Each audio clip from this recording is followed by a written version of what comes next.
আসসালামু আলাইকুম। টপ নিউজে স্বাগতম। জানিয়ে দিচ্ছি এই মুহূর্তে আমাদের হাতে থাকা সর্বশেষ সংবাদ আপডেট। শুরুতেই থাকছে নোট অফ ডিসেন্টের মাধ্যমে বিএনপি স্বৈরাচার হওয়ার চিন্তা ভাবনা বোঝা যায় তাহের।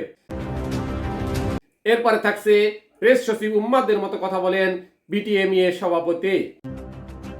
সর্বশেষে থাকছে আরপিও সংশোধনের দায়িত্ব আইন মন্ত্রণালয়ের উপর ছেড়ে দিয়েছেন ইসি। এতক্ষণ শুনলেন আপডেট সংবাদগুলোর শিরোনাম, এবারে বিস্তারিত। নোট অফ ডিসেন্টের মাধ্যমে বিএনপি স্বৈরাচার হওয়ার চিন্তা ভাবনা বোঝা যায় তাহের। জুলাই সনদে বিএনপি যেসব বিষয়ে নোট অফ ডিসেন্ট দিয়েছে তার মাধ্যমে দলটির স্বৈরাচার হওয়ার চিন্তা ভাবনা রয়েছে বলে মন্তব্য করেছেন জামায়াত ইসলামের নায়েবে আমির সৈয়দ আব্দুল্লাহ মোহাম্মদ তাহের।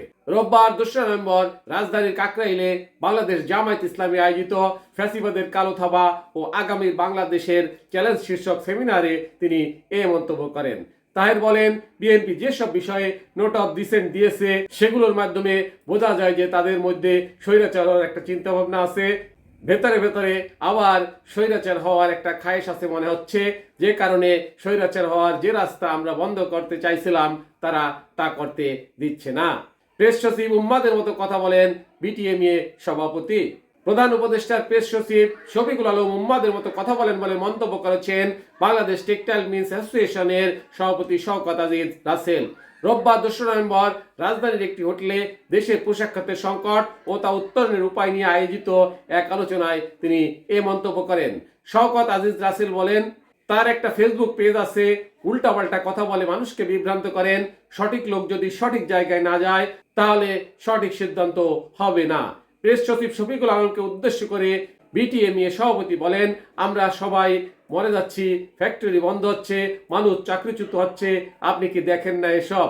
যেখানে এয়ারপোর্ট পড়ে সেখানে কি বিদেশি ক্রেতারা অর্ডার দেবে নাকি? এর ইনটেনজিবিলিটি ক্ষতি অনেক বেশি। নির্বাচন দিয়ে আমাদের মুক্তি দিন। আরোপি সংশোধনের দায়িত্ব আইন মন্ত্রণালয়ের উপর ছেড়ে দিয়েছেন ইসি। উপদেষ্টা পরিষদের নীতিগত অনুমোদনের পর গণপ্রতিনিধিত্ব আদেশ সংশোধনের বিষয়টি এখন আইন মন্ত্রণালয়ের উপর ন্যস্ত হয়েছে বলে জানিয়েছে নির্বাচন কমিশনের সিনিয়র সচিব আক্তার আহমেদ। রোববার 2 নভেম্বর বিকেলে আগরগাঁও নির্বাচন ভবনে সাংবাদিকদের সঙ্গে আলাপকালে তিনি এ তথ্য জানান। আরোপি সংশোধন প্রসঙ্গে আক্তার আহমেদ বলেন, উপদেষ্টা পরিষদের নীতিগত অনুমোদনের পর বাকি কাজটি করে আইন মন্ত্রণালয়ের লেজিসলেটিভ ডিভিশন। তারাই অধ্যাদেশ জারি করেন, কাজেই অধ্যাদেশ না হওয়া পর্যন্ত আমরা অপেক্ষায় আছি। তিনি আরো বলেন, এ বিষয়ে আমাদের বলার মতো নতুন কিছু নেই। আইন মন্ত্রণালয়ের চূড়ান্ত অবস্থান পাওয়ার পরে পরবর্তী পদক্ষেপ নেওয়া হবে। টপ নিউজ এখনকার মতো শেষ করছি। আল্লাহ হাফেজ।